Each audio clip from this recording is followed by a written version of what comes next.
मुगल इतिहास के दौर में एक ऐसा ताकतवर बादशाह भी रहा जिसने हर वो चीज पाई जो उसे पसंद आई। भाई से लेकर पिता तक अपनी बातें थोपी, उन पर शासन किया। फिर भी अपने अंतिम दौर में उसे मलाल रहा। उसने खुद को पापी और नाकाम कहा। वो था मुगल बादशाह औरंगजेब। औरंगजेब जीवन के अंतिम समय में बदल रहा था। उस बदलाव को महसूस करके वो पछता भी रहा था। उसका शरीर बूढ़ा हो चुका था, आंखें अंदर धंस चुकी थी, हाथ और पैरों में कमजोरी का असर दिखने लगा था। दाढ़ी एकदम सफेद हो चुकी थी, शरीर की चमड़ी पर सैकड़ों सिलवटें थी। वो अंदर ही अंदर पछता रहा था। पहले कुछ कहने की कोशिश करता, फिर अचानक लफ्जों को जुबान पर रोक लेना आदत सी बनती जा रही थी। आजम शाह ने अपने पिता को उस हालत में देखकर कई बार वजह जाने की कोशिश की, लेकिन वो नाकामयाब रहा।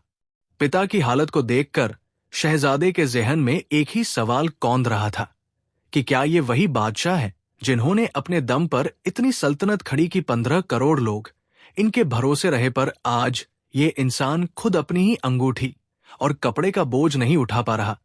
अपने इस सवाल को लेकर शहजादा उस शिविर से निकला जो मुगलिया सल्तनत से काफी दूर बनाया गया था। अपने अंतिम दिनों में औरंगजेब को आखिर इतना पछतावा क्यों था कि उसने खुद को पापी और नाकाम तक कह डाला। चलिए अब इसे समझते हैं। वो गद्दी पाने की जद्दोजहद।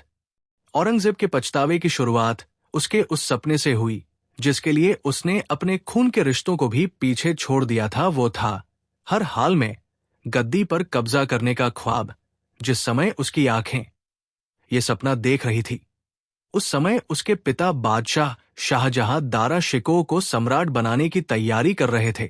शाहजहां अपनी संतानों में सबसे ज्यादा प्यार दारा शिकोह को करते थे। यही बात औरंगजेब को खटक रही थी। अंतत एक दिन उन्होंने दारा शिकोह को बादशाह घोषित भी कर दिया। यही से शुरू हुआ औरंगजेब की क्रूरता का पहला अध्याय। औरंगजेब ने सबसे पहले अपने दूसरे भाइयों के साथ मिलकर दारा शिकोह को रास्ते से हटाने की चाल चली। शिकोह पर मूर्ति पूजक होने और इस्लाम का अपमान करने का आरोप लगाया। इसी की आड़ में औरंगजेब ने विद्रोह किया, दारा शिकोह की हत्या की और मुगल साम्राज्य पर काबिज हो गया। हिंदुस्तान का सर्वेसर्वा बनने के नशे में औरंगजेब ने अपने पिता को भी नहीं छोड़ा और शाहजहां को ताउम्र बंदी बनाकर रखा। औरंगजेब मुगल इतिहास का एकमात्र ऐसा बादशाह रहा है जिसे भारतीयों ने कभी पसंद नहीं किया। उसने क्रूरता की हदें पार करते हुए अपने पिता और भाई को भी नहीं छोड़ा, सिर्फ अपनों के साथ धोखा ही नहीं।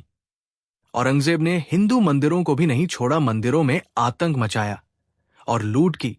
औरंगजेब के जीवन के 5 दशक लड़ते और कब्जा करते हुए बीते।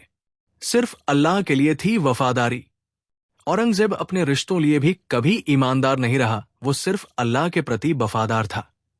जीवन के अंतिम दिनों में अब उसे अपने बुरे कर्म सताने लगे थे। उसे लगने लगा था कि अल्लाह के सामने उनका सामना कैसे करूंगा। उसने अपने छोटे बेटे काम्बक्ष को बुलाया और कहा, मेरे मरने के बाद लोग मेरे बारे में क्या सोचेंगे। मुझे लगता है जो मैंने दूसरे लोगों के साथ किया है वही मेरे अपने लोगों के साथ होगा। मैं एक बादशाह के तौर पर नाकाम साबित हुआ हूं। मैं अपने उस दौर में हूं जब अल्लाह से मिलने की घड़ी नजदीक आ गई है। मेरे गुनाह ऐसे हैं जिसे वो भी माफ नहीं करेंगे। मुझे कब्र पर छाव भी न नसीब हो। औरंगजेब ने मरने से पहले लिखा था, मेरी मौत पर कोई दिखावा न किया जाए, संगीत न बजाया जाए, कोई समारोह न आयोजित किया जाए, मेरी कब्र पर कोई इमारत न बनवाई जाए, सिर्फ एक चबूतरा बनाया जाए जिस पर किसी भी दरख्त की छाव न पड़े। मैं नहीं चाहता कि मुझे छाव नसीब हो। मौत के बाद मेरा चेहरा भी न ढका जाए ताकि अल्लाह से सीधे रूबरू हो सकूं।